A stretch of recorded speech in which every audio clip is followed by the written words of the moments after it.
I want to leave you with just 3 thoughts that are important. This first, about research. If we think about fine arts as a research practice, some fine arts, not all, then what do we end up with? We end up with kind of a public, or at least open-ended experimentation. We end up with the ability to frame questions, less coming up with cliches and more coming up with questions. We end up with a paradigm of knowledge seeking. Potentially, if it's public art, knowledge transfer within the art practice. And we end up with something I think very important, is the idea of learning from our failures just as much as our art. And that's why, you know, the title of the book I'm working on is Imperfect Art, Working in Public, because it's the least perfect of the studio possibilities.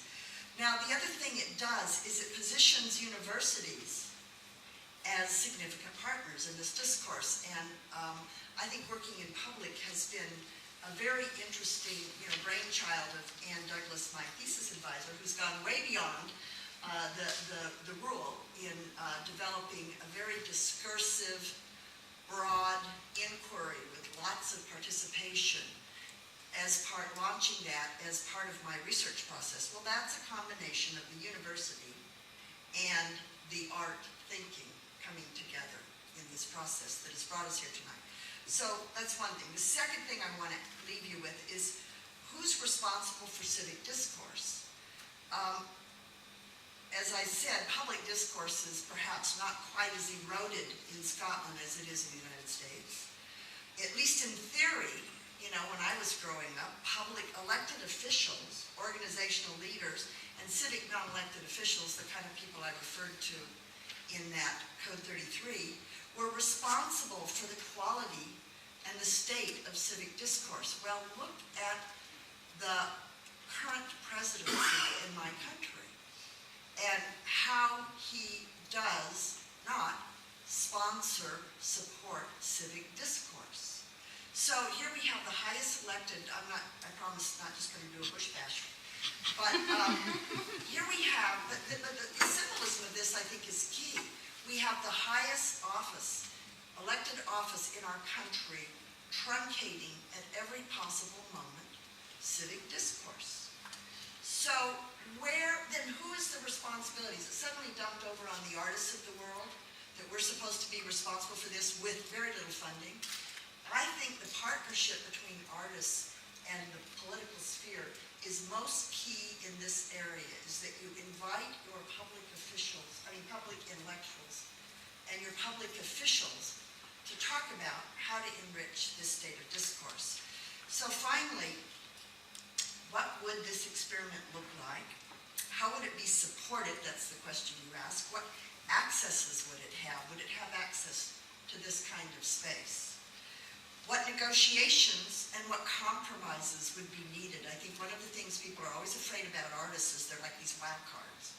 You never know quite what they're going to do when you put them in public space. And then what happens when things get dangerous?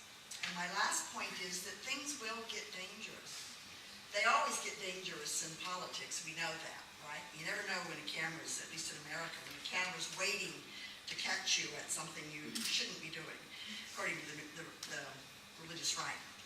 If we adopt the notion of artist research, then we must embrace the spirit that we have in universities, which is academic freedom.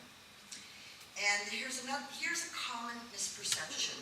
Good public art seeks a uniform instrumentality. What does it do? Another misconception, good art is never functional. You can get that in any art magazine.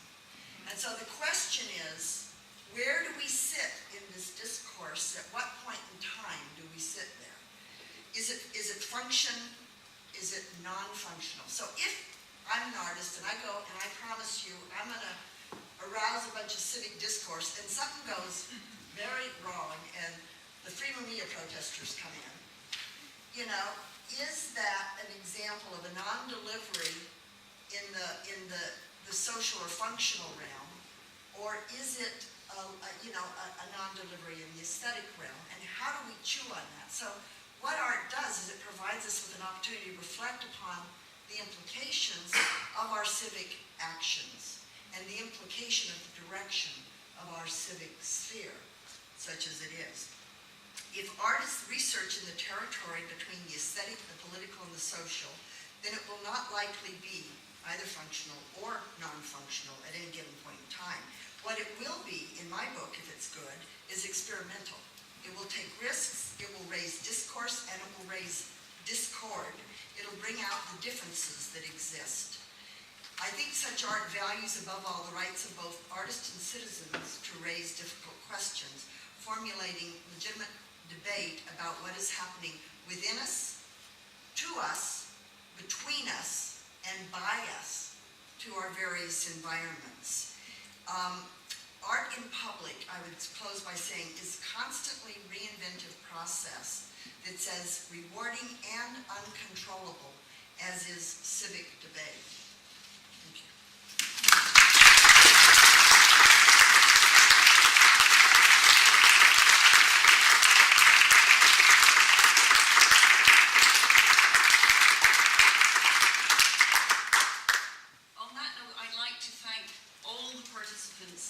In this evening's event and all participants in the Working in Public programme in its widest sense.